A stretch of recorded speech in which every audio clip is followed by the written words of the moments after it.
Students, कैसे हैं आप सब। आज की वीडियो में हम पढ़ने वाले हैं टाइप्स ऑफ रिएक्शंस के बारे में कि रिएक्शन कितने टाइप्स की होती हैं और उन रिएक्शंस में क्या क्या होता है।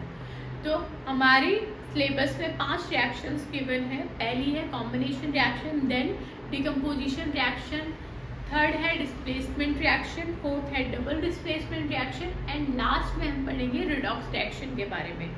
तो शुरू करते हैं कॉम्बिनेशन रिएक्शन से।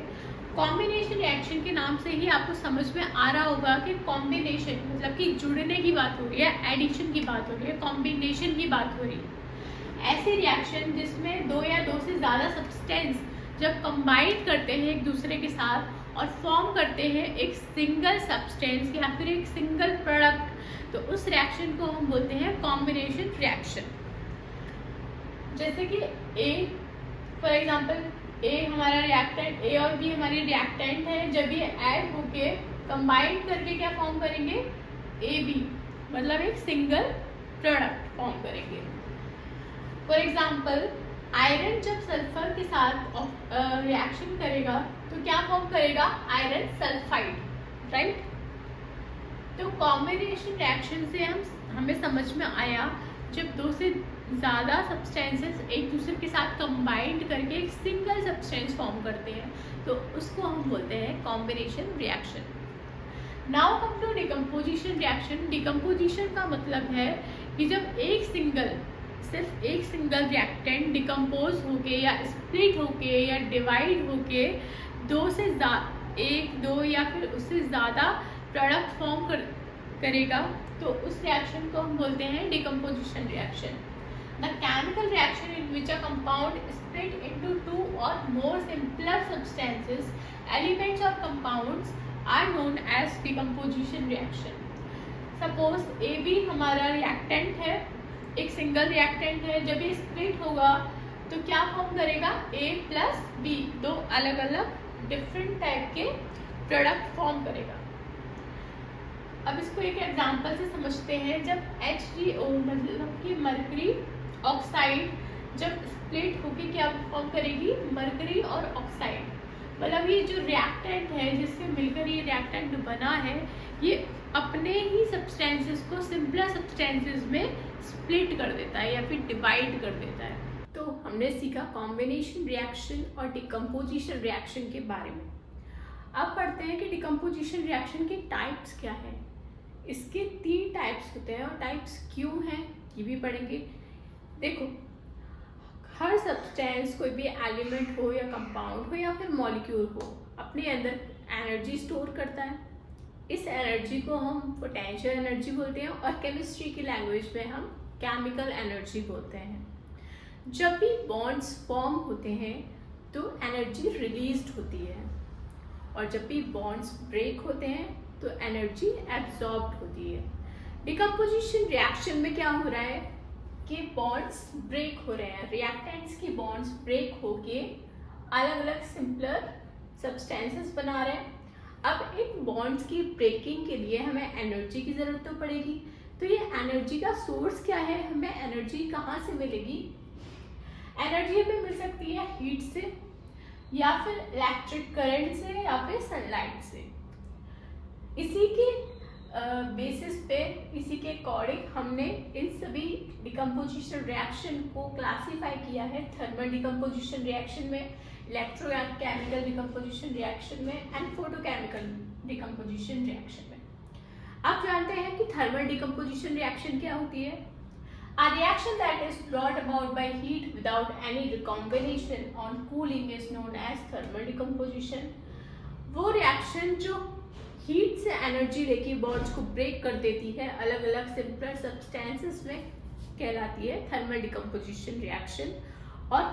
और कूलिंग, जब ये प्रोडक्ट्स ठंडे हो जाते हैं, कूल हो जाते हैं, तो दोबारा से रिकम्बाइन नहीं करते हैं, अपने सिंपलेस्ट फॉर्म में ही ये जैसे ब्रेक हुए हैं वैसे ही रहते हैं, ठीक है।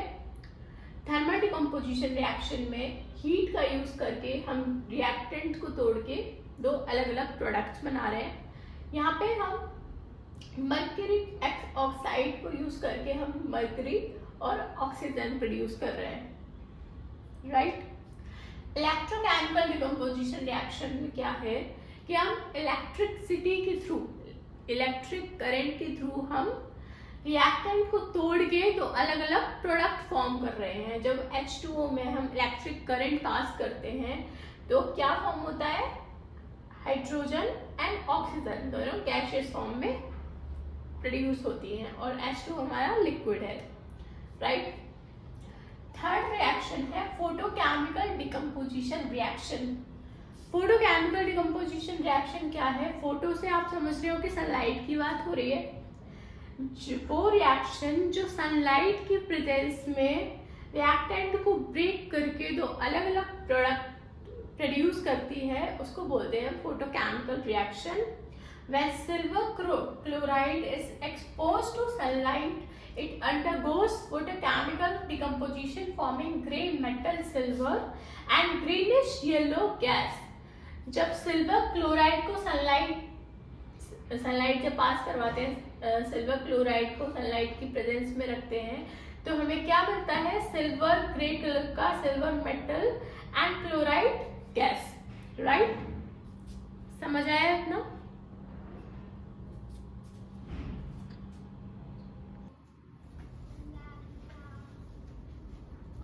अब पढ़ते हैं डिस्प्लेसमेंट रिएक्शन के बारे में। डिस्प्लेसमेंट रिएक्शन क्या होती है, डिस्प्लेसमेंट का क्या मतलब है कि अपनी जगह से किसी और चीज़ को डिस्प्लेस कर देना, मतलब कि रिप्लेस कर देना। इसको एक एग्जांपल से समझते हैं कि जैसे कि आपकी क्लास में बहुत सारे बच्चे हैं, उनके ऊपर एक मॉनिटर होता है, टीचर किसी एक बच्चे को रिस्पॉन्सिबिलिटी देती है मॉनिटर बनने की, लेकिन नेक्स्ट ईयर फिर से वो मॉनिटर बनाती है और अगर उसको लगता है कि इस बच्चे से भी अच्छा कोई और बच्चा कर सकता है या कोई और अच्छा एक्टिव बच्चा भी क्लास में प्रेजेंट है तो वो उसको रिप्लेस कर देती है, ठीक है। तो जो सबसे एक्टिव मेटल होगा वो लेस एक्टिव मेटल को रिप्लेस कर देगा, है ना। जो बहुत ज़्यादा अच्छा करेगा, क्लास में परफॉर्म करेगा, जैसे कोई टॉपर है, सपोज करो कोई टॉपर है तो वो नंबर 1 पोजीशन पे है, अगर उससे भी अच्छा या उससे ब्रिलियंट बच्चा आ जाता है क्लास में तो वो उसकी पोजीशन को क्या कर देगा, रिप्लेस कर देगा। तो सेम यहाँ पर भी वही चीज़ है कि जो ज़्यादा एक्टिव मेटल एलिमेंट होगा या एक्टिव मेटल होगा वो रिप्लेस कर देगा लेस एक्टिव एलिमेंट को फ्रॉम इट्स सॉल्ट सॉल्यूशन में। जैसे कि यहाँ पे हम देख सकते हैं ए बी क्या है, एक मॉलिक्यूल है और सी एक एलिमेंट है। अब अगर C जो है वो B से ज़्यादा एक्टिव है तो C एक बॉन्ड बना लेगा C के साथ और B को रिप्लेस कर देगा। यहाँ पर क्या हुआ, AC की बॉन्डिंग हो गई और B हमारा रिप्लेस हो गया, ठीक है। For example copper sulphate CuSO4 + Fe। अब आयरन जो है वो रिएक्टिविटी सीरीज में जब हम देखते हैं तो आयरन कॉपर से ज़्यादा रिएक्टिव मेटल है, तो आयरन क्या करेगा, कॉपर को रिप्लेस कर देगा, कॉपर की जगह पर आयरन सल्फेट के साथ जुड़ जाएगा, बॉन्डिंग कर लेगा। CuSO4 की जगह यहाँ पे क्या हो जाएगा, FeSO4 + कॉपर, कॉपर यहाँ पे रिप्लेस हो गया, ओके। अब एक चीज समझनी और जरूरी है कि जो भी हमारा मॉलिक्यूल है इसके अंदर रेडिकल्स होते हैं। रेडिकल्स का क्या मतलब है कि कोई एनाइन भी है इसके अंदर और केटाइंस भी प्रेजेंट है। तो कॉपर हमारा मेटल है, कॉपर के ऊपर क्या चार्ज होता है, प्लस का चार्ज, एंड सल्फेट के ऊपर क्या चार्ज होगा, नेगेटिव चार्ज।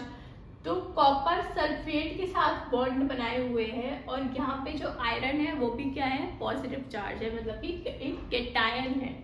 तो जो आयरन है वो किसके साथ जाके जुड़ेगा, ये हमें कैसे पता चलेगा, हमेशा एक केटायन एक एनाइन के साथ जाके जुड़ता है, बॉन्ड बनाता है।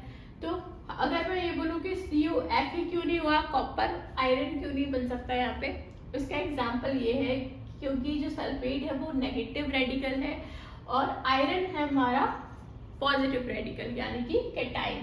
तो एक केटाइन हमेशा बॉन्ड बनाएगा एक एनाइन के साथ, तो फेरस सल्फेट यहाँ पे बनेगा, ठीक है, और कॉपर यहाँ पे रिप्लेस हो जाएगा। अंडरस्टूड। फोर्थ है डबल डिस्प्लेसमेंट रिएक्शन। ऊपर वाली रिएक्शन थी हमारी डिस्प्लेसमेंट रिएक्शन, और ये क्या थी, double displacement reaction. Double displacement reaction में क्या होता है, रेडिकल्स एक्सचेंज हो जाते हैं।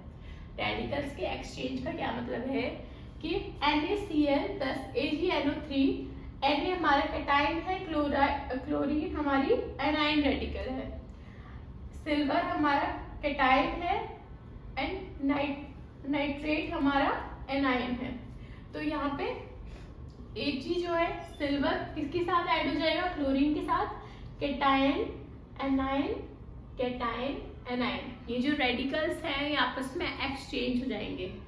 जैसे कि समझ सकते हैं हम, जब भी क्लास में कुछ बच्चे ऐसे होते हैं जो बहुत वीक होते हैं, बिलो एवरेज होते हैं, कुछ बच्चे बहुत ब्रिलियंट होते हैं, तो कभी कभी हमारी टीचर क्या करती है कि ब्रिलियंट बच्चों को वीक बच्चों के साथ बैठा देती है, ताकि जो क्लास है उसमें एक अच्छे से बच्चों का जो डिसिप्लिन है वो मेंटेन रह सके।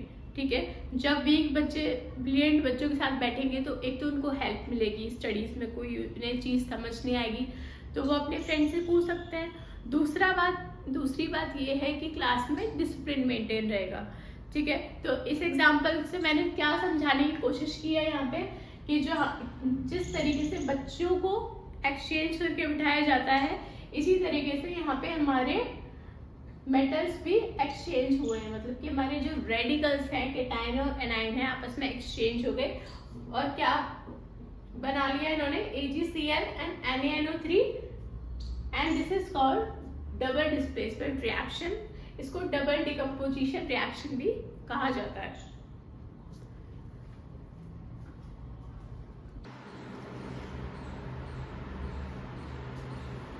अब बात करेंगे एक्सोथर्मिक एंड एंडोथर्मिक रिएक्शंस की। एक्सोथर्मिक रिएक्शंस वो रिएक्शंस होती हैं जिनमें हीट लिबरेट करती है, यानी कि हीट रिलीज होती है। देखो, a reaction in which heat is liberated और गिवन आउट, जब हीट लिबरेट करेगी या फिर बाहर निकलेगी तो हम बोलेंगे कि ये रिएक्शन एक्सोथर्मिक रिएक्शन है। For example, carbon plus oxygen to form CO2। Carbon oxygen से मिलकर क्या बना, कार्बन डाइऑक्साइड, और क्या रिलीज हुई, हीट। अब ये हीट रिलीज क्यों हुई, इसका क्या ऐसा क्या रीजन है जिसकी वजह से यहाँ पे हीट रिलीज हुई है? क्योंकि हमने पढ़ा है कि जब बॉन्ड फॉर्मेशन होता है तो हीट एब्जॉर्ब होती है, लेकिन यहाँ तो हीट रिलीज हुई है।